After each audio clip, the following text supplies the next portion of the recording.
Selamat datang kembali di mata kuliah online atau materi testing dan dokumentasi.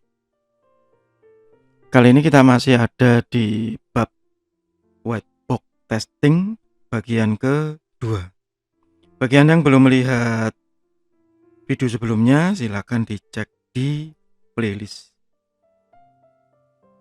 Di bagian pertama saya membahas mengenai pemahaman awal dari white box testing.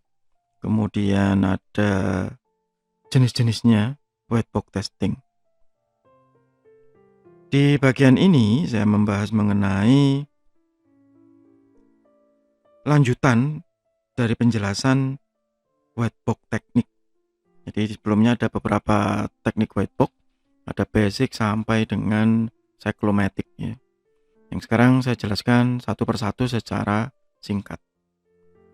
Yang pertama adalah basis path testing.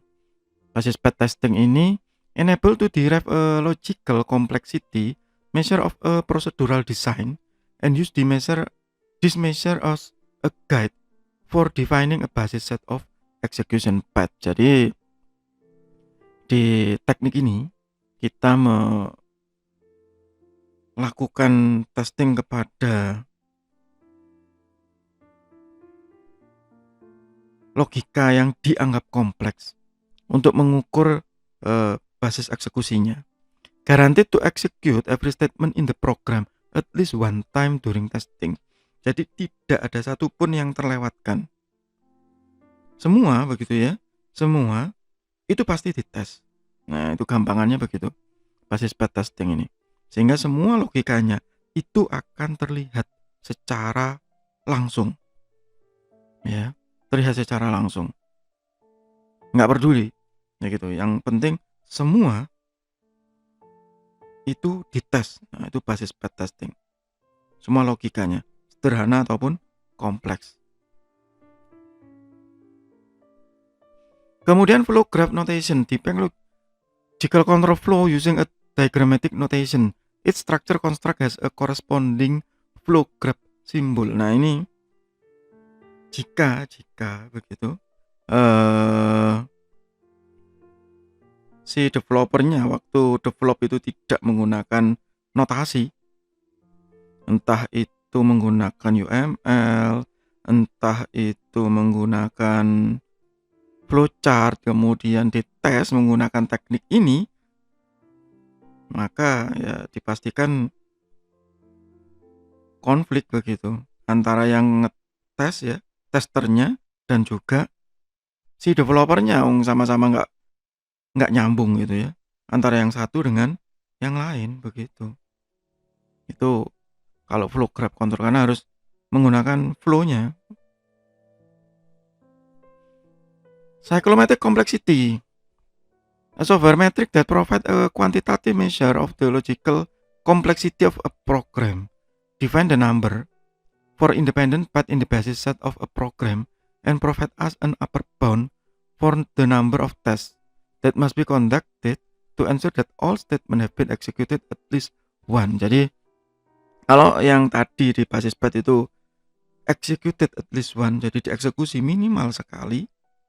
Yang ini sama, tetapi nanti ada upper bound-nya. Jadi ada batas maksimalnya. Misalnya tipe datanya apa gitu, integer.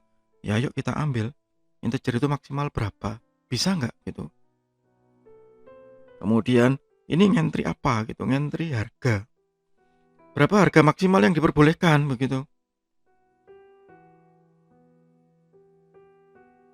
Jadi di 2 semester sebelumnya ya, salah satu kelompok mahasiswa yang saya tugaskan untuk melakukan testing di salah satu website e-commerce yang cukup besar itu menemukan hal-hal seperti ini.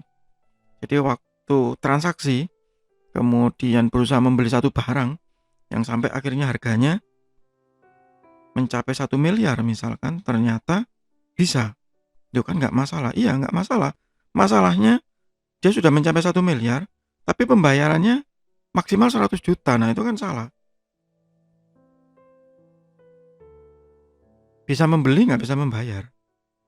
Nah itu salah satu contoh ya, cyclomatic complexity sampai ke batas atasnya.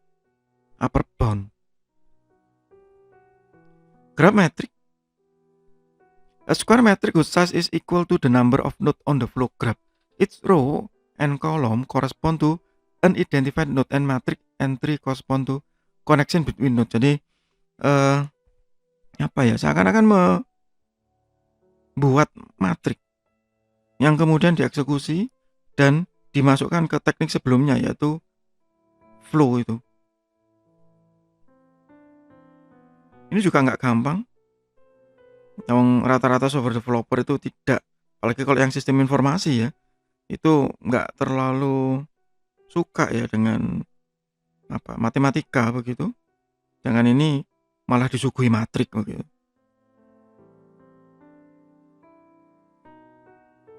Loop testing, nah ini yang seperti sudah saya jelaskan sebelumnya. Jadi dia melakukan testing untuk looping terutama. Four classes of loop can be defined: simple, concatenated, ya, gabungan, kemudian nested loop, ya, unstructured loop. Nah, biasanya beberapa software developer itu sengaja atau tidak sengaja itu terjebak dengan forever loop gitu. Jadi looping yang berulang terus gitu tanpa sengaja. Entah dia menggunakan while begitu atau menggunakan for tapi ternyata angka batasnya tidak pernah tercapai. Nah, itu juga banyak yang seperti itu, sengaja atau nggak sengaja. Kadang juga nggak sengaja kemudian membela diri, loh saya itu sudah saya kasih for kok, tapi kok nggak berhenti ya begitu. Waktu dites iya nggak berhenti lah, wong batas atasnya nggak pernah tercapai begitu ya. Nah misalnya kalau simple loop gitu ya, skip the loop entirely, only one pass through the loop, two passes through the loop, ya 2 kali, m passes through the loop where m ya less than n, itu n biasanya yang batas atasnya begitu ya, atau batas berhentinya begitu. Dan biasanya kadang-kadang juga nggak berhenti begitu, nyari lagi bugnya begitu. Kalau yang continue, start innermost loop, conduct simple loop ya biasa seperti yang sebelumnya, kemudian minimum iteration, book outward, keluar dari loop itu, kemudian balik lagi ya, dan diulang lagi ya. Looping seperti ini kelihatannya looping gitu aja loh Pak, apa sih susahnya ya. Ini akan menjadi susah kalau itu sudah ada penyimpanan di dalam database. Wah itu bisa merusak semuanya itu waktu merevisi, membongkar nggak karu-karuan. Dan ini sumber konflik biasanya begitu kalau sudah ketemu salahnya, dan kebanyakan ya ketemu sih. Can be tested using the approach defined for simple loop if each of the loop is independent. If two loops are concatenated, jadi kalau ada 2 loop yang digabung ya biasanya akan saling berpengaruh, are not independent. Nah ini contoh kalau whitebox. Ini kalau Anda yang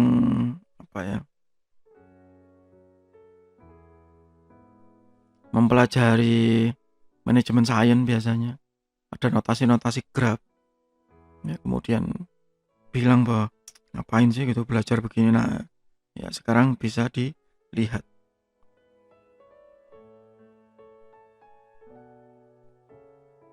Sekali lagi di kenyataan memang banyak orang yang melewati whitebox testing ini. Padahal kalau whitebox testing ini dilewati, sebenarnya pekerjaan yang ditanggung di belakang untuk maintenance itu jauh lebih berat begitu. Tapi juga banyak yang berargumen bahwa kita nggak mungkin melakukan itu secara real. Kenapa ya? Karena kalau bahasa Jawa itu nggak sumbut Pak gitu, nggak sesuai dengan nilai kontraknya. Kemudian waktu yang disediakan terlalu sedikit. Ya, sehingga kalau kita melakukan white box ini secara utuh, ya nggak kelar gitu, nggak selesai begitu. Sedangkan ini harus selesai begini, begini, begini. Ya, itu kendala yang umum ya kita di Indonesia. Intinya kalau kita melakukan white box ini, kita harus tahu terlebih dulu isinya secara utuh. Tujuannya apa? Ya, tujuannya apa sih kita membuat aplikasi itu? Kemudian kita juga tahu proses pembuatannya. Yaitu kenapa kita juga harus tahu bahasa pemrogramannya juga. Ya, harus tahu bahasa pemrogramannya juga. Dan tahu apa yang ada di dalam. Ada berapa banyak prosedur di dalamnya. Kalau itu object oriented, kita tahu di mana kelasnya. Ya, kelasnya ada di mana saja. Inheritnya yang mana? Di mana dia meletakkan polimorfismnya? Semua harus tahu. Ada yang hidden atau tidak? Kalau dia menggunakan misalnya kelas yang sudah jadi, membeli misalnya, itu di mana? Nyambungnya di mana? Ada batasannya tidak? Nah, itu harus tahu secara detail. You know what is inside. You know how to predict. Ini yang sulit.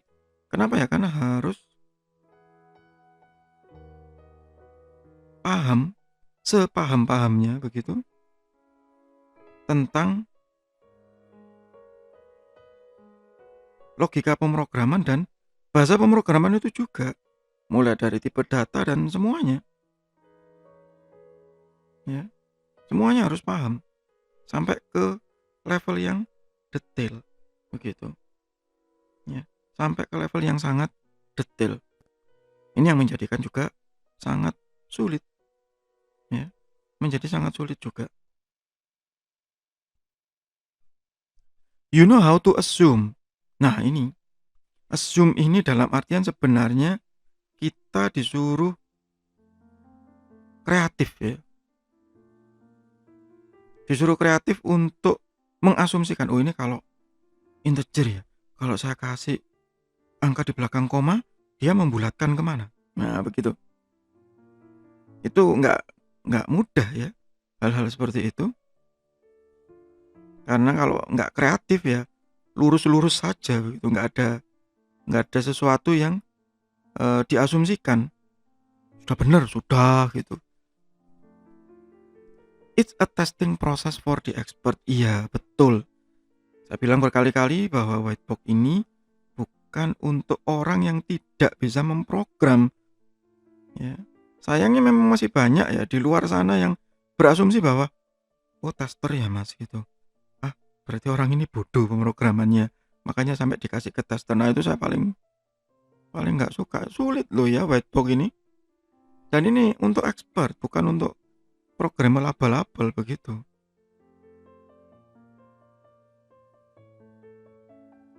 Nggak sesederhana itu. Ya, itu white box testing. Bagi Anda yang ikut di kelas saya tidak berfokus di white box ya, tapi saya lebih fokus ke black box. Ya, bagi Anda yang bukan dari Universitas Majung, Anda nanti juga bisa membaca mengenai buku hasil karya teman-teman mahasiswa di program studi sistem informasi yang dibagikan secara gratis di Google Playbook. Ya, mengenai black box testing, bukan white box testing begitu. Kenapa ya? Karena panjang dan juga jauh lebih sulit. Ya.